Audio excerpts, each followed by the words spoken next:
I don't deal with the bugs. I don't deal with things with legs. I get to deal with all the things you can't see. So that's why I have a superpower, and I have a super duper lab scientist who's able to use the tools at her disposal to detect things we can't see. There are 7 different viruses that can get on blueberries.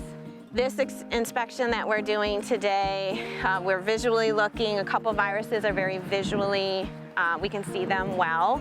You know, COVID testing, the strips, we do similar things with viruses. We have immunostrips that we can say yes or no. It's like a pregnancy test, 1 line good, 2 lines bad. Plant pathology to me is the toughest discipline when it comes to pests, because a lot of times you can't see the symptoms. We're actually just, regardless of symptoms, we're testing for the viruses to make sure it's as clean as possible. And viruses are hard to understand. So humans get viruses, we have antivirals, or we have vaccines that we can take. Plants don't have that option. Viruses, especially if you have multiple viruses, can be quite detrimental, either death or yield losses.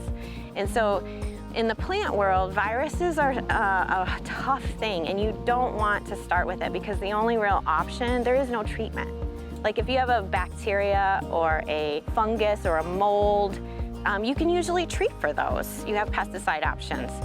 For virus, you don't. We have to be careful where if you talk about a new virus on blueberry, someone immediately is gonna ask you, can I get sick from that virus? Plant viruses are not people viruses.